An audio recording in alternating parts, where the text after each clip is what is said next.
All right, y'all. We got missing Ben Johnson. Went wrong for Jared Goff and the All right, Lions? let's talk about the Shout out to Detroit Jackson Kruger for the Lions, who had breakdown. a very disappointing week one against the Green Bay Packers.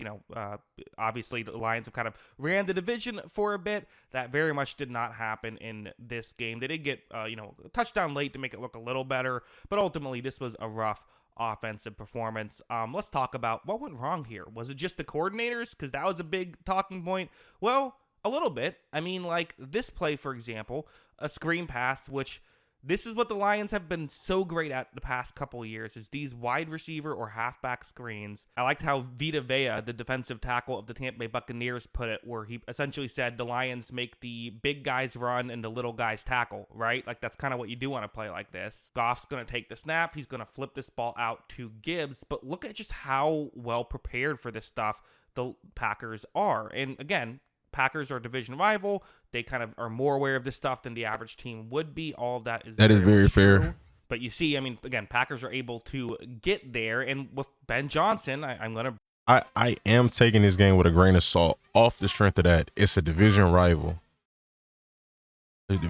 So, and it's not like, it's not a trash division rival either. Like, sometimes, a team can get upset by a division rival because, again, they know them the best.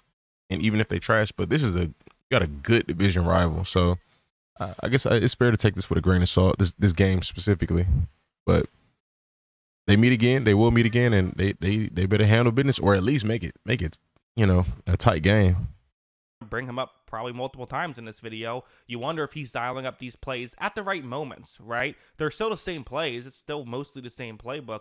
But, like, is it more of a, is it just knowing when to call it? Perhaps. Also, this play, which I don't even need to really break down the X's and O's, we'll get it once you see the play.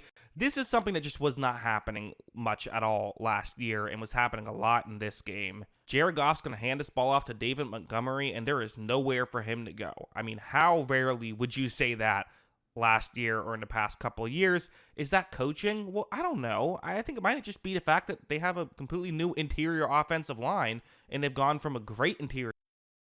The Packers' run defense was looking so nice at some points. Even like I was watching, Micah will overshoot the runs. Like he's pass rushing all the way, and he would overshoot the runs, and the rest of the defense would help out. Even the corners were like doing a good job containing on some of the runs. Interior to a kind of suspect interior. Also, Green Bay's good. Like, that's another factor, right, that we have to talk about. It's not just Lions bad.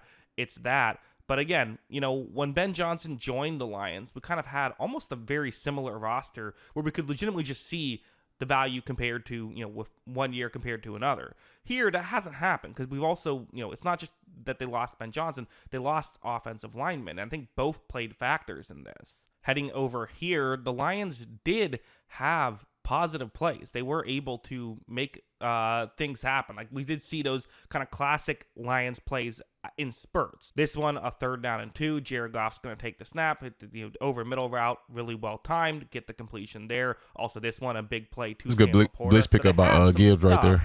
But now let's go over here. Let's talk about the issues, and I'm going to talk about Jared Goff. I think that he was I don't know if I want to say a part of the problem, but like, he did not play the way that we have maybe seen him play in the past. And I do think that, my belief of Jared Goff is usually, I feel like when a situation is great, he does a lot to add on to that situation and make it even better. When a situation is not so good, sometimes he doesn't take the necessary chances in those situations. This is a 3rd down and 7. You have a receiver running a curl route, and this is early on in the first quarter. He didn't know what kind of game it was going to be, so it's probably unfair to use this as an example, but I still will. Goff takes the snap, and to be honest, like, this is one you should throw. Like, it's a tough window. It is, but like, I don't know if you're going to have the big Ben Johnson windows that you used to have. Maybe you will. It's one game. You can't completely change how you play after just one game. But, like, I do wonder if this is maybe part of the issue.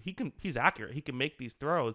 But I maybe would like to see him make this one. Instead, he decides to just throw a check down. And, again, it was 3rd and 7. If it's 1st down, I don't hate that as much. But, yeah, on a 3rd down, like, you do want to see him take a chance there. And this was not the only example. Like, this one was, like in a my waste opinion, of a play. A worse example. So you're down You're down 11 points right now. Still 20 minutes left, though. If you can find a way to just, not even get the ball in the end zone, just get a field goal here, make it a one-score game, you're changing how this game works.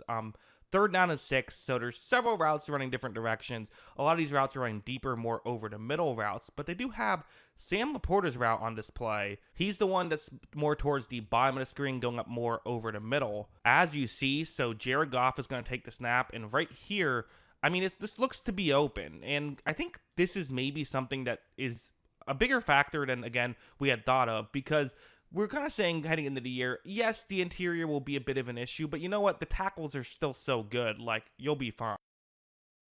I don't know if he makes this throw or not. He said this looks to be open, but if Goff were to hesitate on this, I would assume because he thinks he's going to get immediately tackled. Now I could be wrong, but I mean, looks like his momentum is taking him forward.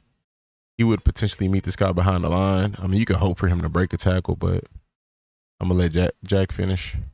Fine. They should be able to pass protect, but like, you still do have to deal with pressure from the interior, right? It's not just that. And I almost wonder if this interior pressure kind of got him a little bit, dislodged, got him a little bit off his rhythm. Because watch how he never gets to that read and ends up getting sacked. Wow. And like, listen, like I've been more critical of Jared Goff than I think the average person has been. I've seen Jared Goff make these plays in his sleep.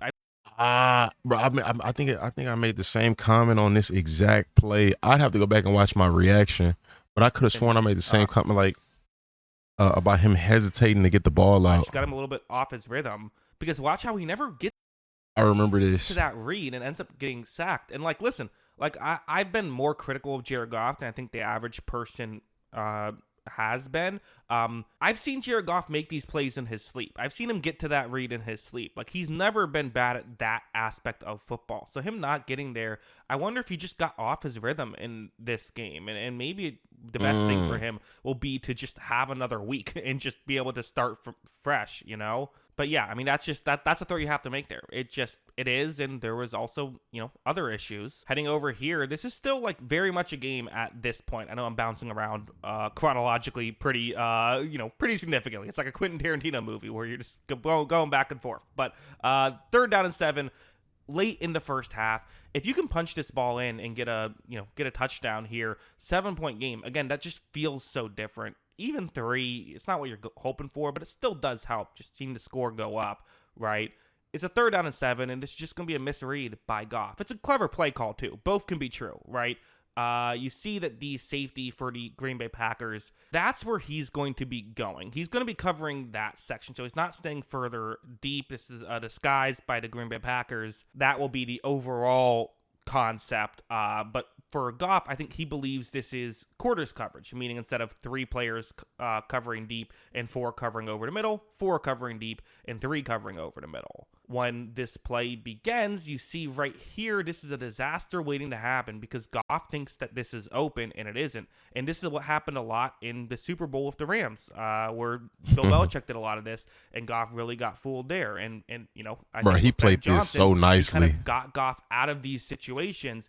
We're seeing him back in these situations. Again, it's one game. I'm not going to overreact, but if you wanted to overreact, you could, I guess. Goff ends up throwing that pick. It's a great defensive play. It really is. And, let's give a lot of credit to the Packers defense, who might have one of the best defenses in football this year. They might just do this to people, and I'm going to feel stupid when the Lions crush the Bears next week. I think that's totally possible, but I do think there are some issues they have to work on. So, okay. End of the video. If the Lions are watching this, where do you go from here? Well, Ben Johnson isn't coming back unless the Bears do really bad.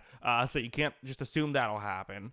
I think the biggest issue is Goff just has to be a bit more of a gunslinger this year. I don't think he can fully just be the guy who, waits for things to get wide open. I think it's, the windows aren't going to be quite as good. The pocket's not going to be quite as good, and I think he's going to have to take more chances. I think that might be what happens, and it's okay if you throw an extra interception or 2. Like, that might just be what the game plan is this year. Still one game, ton of season left. Very disappointing first week, though. I thought the Lions were going to win. I was saying, what is everyone doing picking the Packers to win this division? I don't get it. Well, I get it now, I guess. But still is just one game. We'll see what happens. Yep. Let me know your thoughts in the comment section. I think they bounce back. The Packers might be really good, man. I mean, well, they might be really good. it might just be